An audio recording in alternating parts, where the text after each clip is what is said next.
Authority. I'm executive director of the Hispanic Liaison in City. I live on 226 Tennessee Highway 902 here in Pittsboro.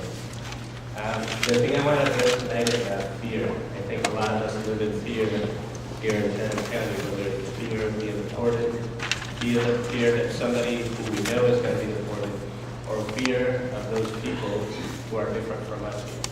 So I think we're living in different kinds of fears, and that's one thing that we need to address as a community. One thing that was mentioned before was about wages being driven down. And I think that what really drives wages down is not people coming from another country, but it's the fear of being fired from the job, or the fear of being deported. And that's one thing that's really affecting, people in different jobs, regardless of where we're working.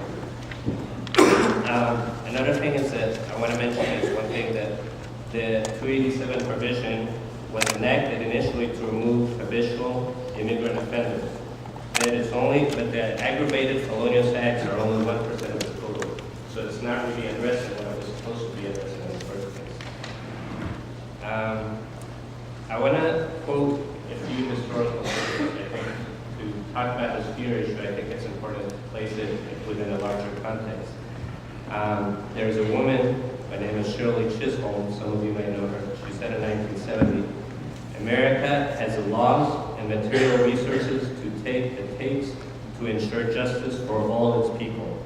What it lacks is the heart, the humanity, the love that it would take.